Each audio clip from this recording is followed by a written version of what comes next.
ишкананын аты Вазон Ош ишканасы деп ачканбыз.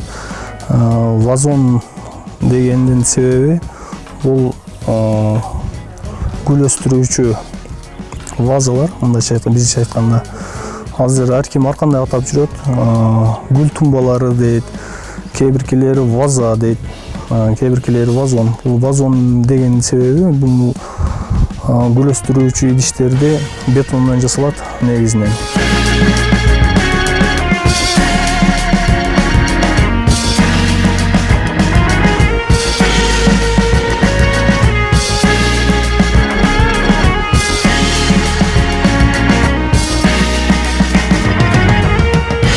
Анан аталып калышы себеби биз биринчи калыптарны Россиядан алып келгенбиз.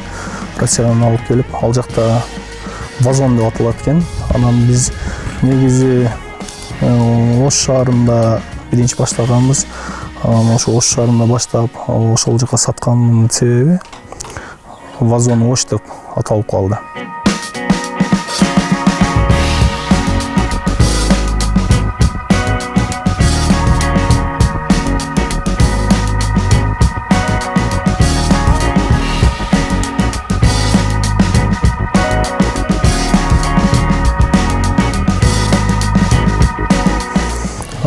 Бул ишкананын ачылганына быйыл 4 жыл болуп атат.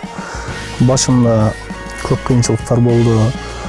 Жаңыдан ачылганда бизде мындай мурда жок болгонго, же биздин эл мындай жакшы кабыл албай, биринчи биз начарлыктан алып келгенбиз, бир жагандай кичинеректерин алып келсек, көп жерге жакпай, бир аз чоңураак болгондо дешип ошентип сунуштар түшүп атты. Анан ошол сунуштардын негизинде биз кайра чоңурактарыны жасаганга аракет кылдык.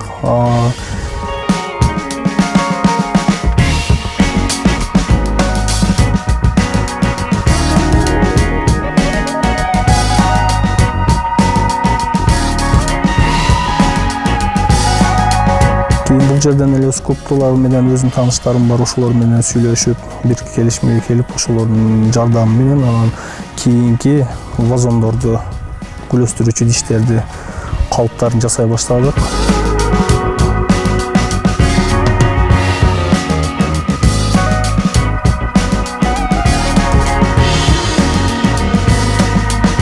Бүгүнкү күндө негизинен Ош жергесине, Ош шаарына өзүбүздүн өтө чоң салымыбызды кошуп келатабыз, көрктөндүрүү, жашылдандыруу боюнча.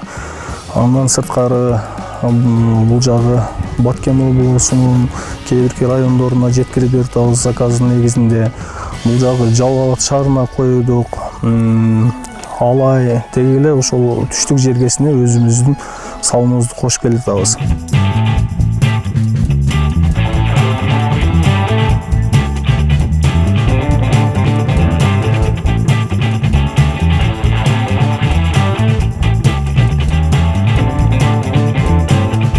Анан бул негизинен жасалышы бетондон жасалат. Неге дегенде бетон аябай бекем болот.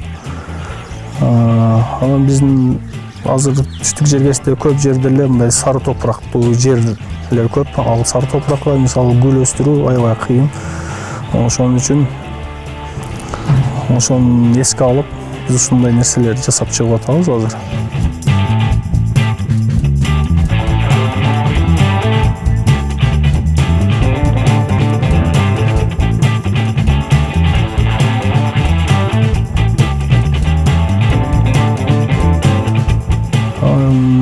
Биздин Вазон Ош ишканасы өтө деле чоң эмес, чакан эле.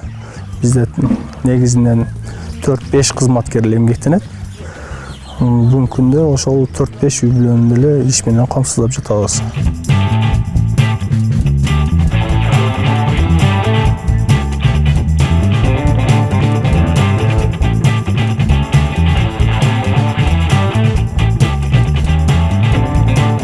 Азыр биз ошол жасалып чыккан өзүбүздүн өндүрүштөн сатып алгандарга биз 4 жылга чекертилип берип атабыз. Эгерде 4 жылдын ичинде сынып калган болсо ошол ордунда туруп эле. Эгер буну бирөө машина менен сүзүп же кол менен сындырып алса эле бул нерсе сынбайт. Эгерде 4 жылдын ичинде сынып кала турган болсо, бизге кайрылгыла, биз кайра ошонун ордуна алып барып коюп беребиз деп, азыр 4 жылдык кепилдик менен биз сатууга чыгарганбыз.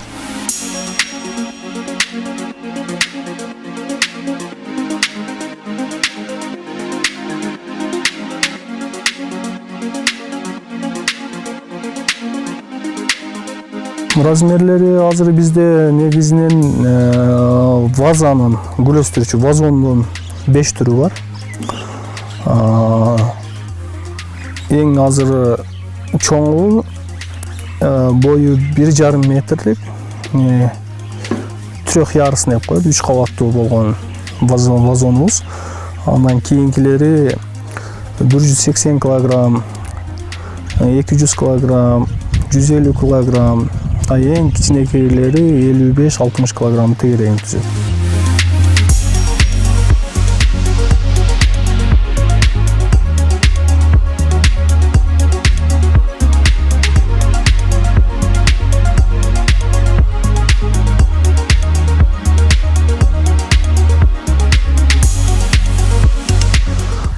Андан сырткары биз бетон скамейкаларды, отургучтарды жасап атабыз. Андан сырткары питовый фонтанчик дейт, бою 1 метр болгон. Оргуштап суу чыгып турат. Ошол суудан ичкен эңкейип алып ичкенге ошол питовый фонтанчик деп коет. Ошолорду жасап атабыз. Анан быйыл биз 3 кабаттуу болгон ургума фонтан деп коебу.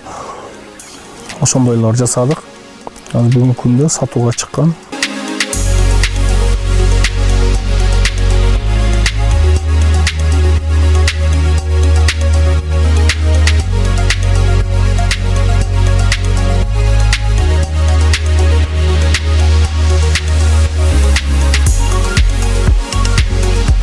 Азыр биз Ош шаарына биринчилерден болуп Ош шаарына койгонбуз.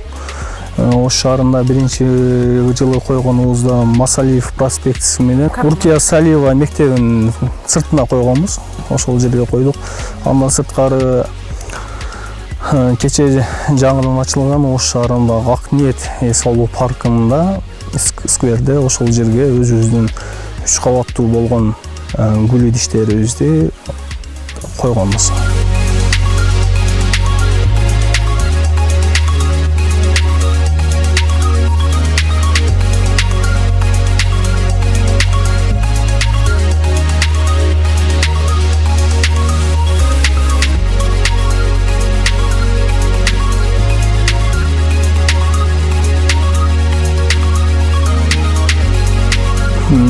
Баалары азыр бизде жеткирүү берүү, анын ичинде краскалап сырдоо, ошонун баардыгын алганда эң кичинекей вазондорубуз 2800 сомдон башталып, бул жагы 8500 сомго чейин жеткирип берүү ичинде ошону менен сатып жатабыз. Андан сырткары биз бала бакчаларга коюп атабыз.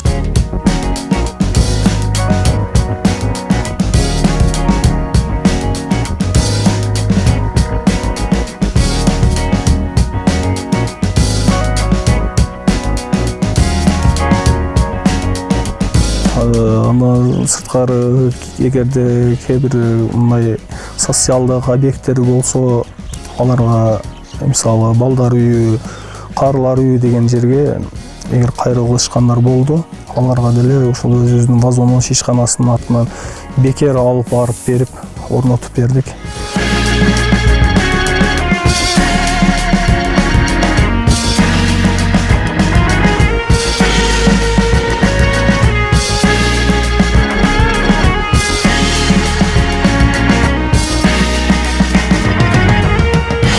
Жумушчулардын айлык акысы ошол куйган өндүрүшкө жараша төлөнүп берилет.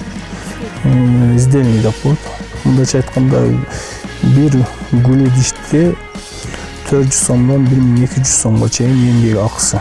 Азыр мисалы биздин калыптарга жараша болот. Эгерде канчалык калып көп болгон болсо, ошончолук көп чыгат. Эгерде азыраак болгон болсо, ошончолук аз чыгат. Бирок негизинен түшкөн кардарлардын баарына жетишип атабыз азыр.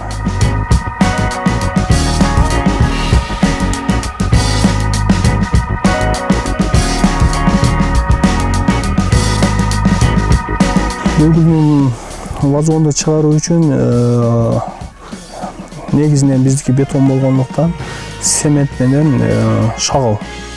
Андан сырткары химиялык кошулмаларды кошобуз, пластификатор, ошол эле бетонду катыруу үчүн, бекем болуу үчүн.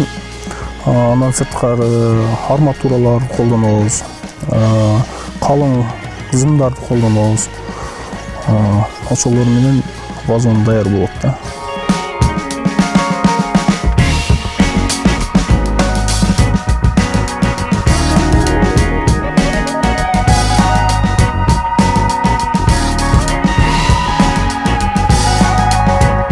Эгерде биз 3-4 түрдүү түстөрдү көргөзөбүз, эгерде кардардын табитине жаккан түс болгон болсо, биз ошону даярдап бергенге аракет кылабыз да.